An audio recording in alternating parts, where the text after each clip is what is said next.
Albania is a country we talk about often here, don't we? It's all about prisons this time. The UK is spending millions of pounds, apparently, to try and bolster, if you would like, the Albanian prison system. This is all about trying to apparently get the most dangerous Albanian prisons from the UK into the Albanian system. Mark Goodwin. Yes, I don't actually call it broken Britain anymore. I'm now calling it Bonkers Britain, because this is absolutely bonkers. We have nearly 1,300 hardened, dangerous Albanian criminals in our prisons. In fact, we've got nearly 11,000 foreign nationals in our prisons who we could deport and make room for criminals and keep them in rather than release them early, but that's another story. Anyway, we've got nearly 1,300 Albanians in our prisons, costing us a fortune. Everybody said, by the way, when the Albanians were going to come in, that this was going to be bad news in terms of organised criminality, drug dealing, prostitution, etc. A couple of years ago, Eddie Rama, the Albanian PM, comes over and he says, how dare you suggest that Albanians are disproportionately associated with criminality? Well, now we know they're the single largest nationality group in our UK prisons, and now we're paying £4 million to improve and refurbish prisons in Albania, right? Look at our prisons. Forget about those. We're going to spend £4 million doing up prisons in Albania so we can send 200 of the most dangerous Albanians out of the UK who shouldn't even be in the UK to begin with. It's absolutely Bonkers Britain, a great example of Bonkers Britain. We should be removing all foreign national criminals from the country, all 11,000 of them, which, by the way, costs the British taxpayer £550 million a year. How many winter fuel payments for pensioners would that pay for? There you go, you can calculate that at home. Tell me the answer. Sean Salmon, what do you make to it? It's a classic example of how this goes, which is you take a nuanced answer to a complex problem and you say, bonkers, bonkers, this is Bonkers Britain. The bottom line is, this government took over 3 months ago, whenever it was, and found itself in the extraordinary situation that the prisons are full, completely full. You can't have a country where the prisons are full. They've had to do several things that you wouldn't want to do if you didn't have prisons, if you hadn't inherited prisons that are completely full. One of the things that right-wingers always say, and I know that you don't like the term far-right, but surely we can use the term right-wingers. Like, we do have left and right, surely. I just feel, and I don't think... How is this a right-wing issue? It's about keeping the British people safe. It's a right-wing issue when you say, bonkers Britain, Albanians are devils...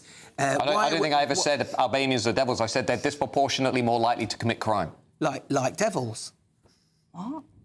What, are devils not disproportionately more likely to commit crime? I don't mean to be rude, but I think you've been a bit daft now. I think this has been a bit silly. Well, I think it was a silly start. Bonkers Britain, Bonkers Britain. It's not bonkers. It is bonkers. It's a way of getting, like, we're constantly told, and I've heard you say, and you've just said it now again, like, why have we got all these foreign criminals in our jails? Fair enough. So here's a way that you actually can, and yes, you have to invest some money in it. Here's a way that you actually can get dangerous foreign criminals out of our prisons, send them back where they came from, and free up some rules. Do you want to know how we can get nearly 11,000 foreign national criminals out of our prisons and save the taxpayer £500 million a year?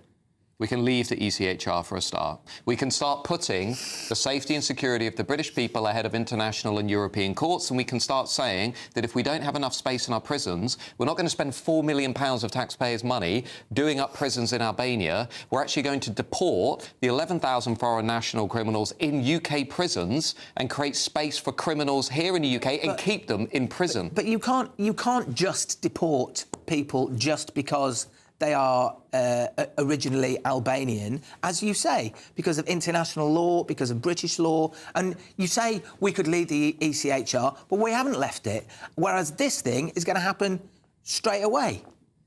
We're doing this. It's a symptom of how our legal infrastructure, our legal system is not set up to put the British people ahead of international courts and conventions. Now, the Conservative leadership campaign, which is underway at the moment, I'm not saying I support any of the candidates, right? But as an example, one of the lines in that campaign is about should we or should we not leave the ECHR.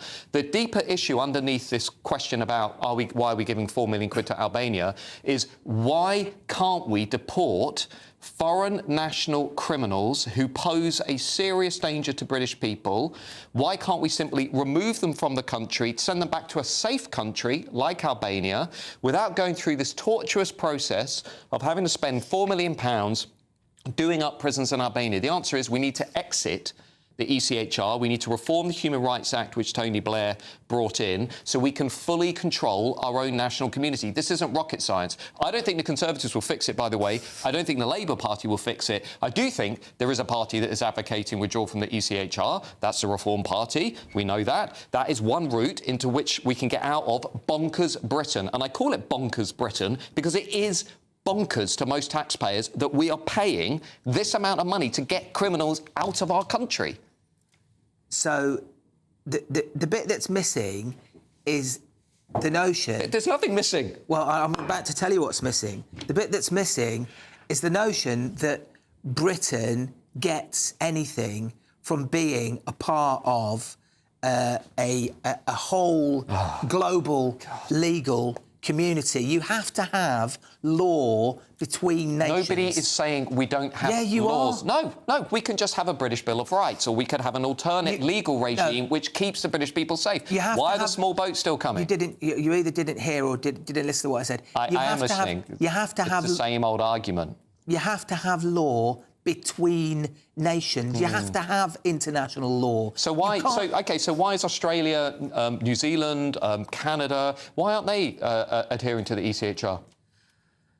They Crickets. That's what's happening. Crickets. The way through this to stop us to be in this absurd situation is to put the safety and security of the British people ahead of international conventions and courts. They're sick of it. £550 million a year. £4 billion on the small boats crisis. It's outrageous. We need to put British pensioners before international courts and conventions that are stopping us from controlling our own country. It's pretty simple. It's just, do you want to go there as a political party? Labour don't want to go there. Conservatives don't want to go there.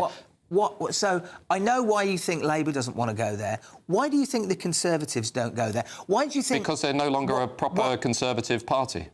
Why do you think, even in the midst of a Conservative leadership contest, when they are desperately trying to outdo each other every day to be as right-wing as they can, why do you think even Conservative leadership candidates are saying, even people like Kemi Badenoch, who's on the right of the Conservative Party running for leadership, saying things like, I'm not going to give you silly, easy answers like, let's just leave the ECHR and pretend that'll solve the problems, because I know that it won't.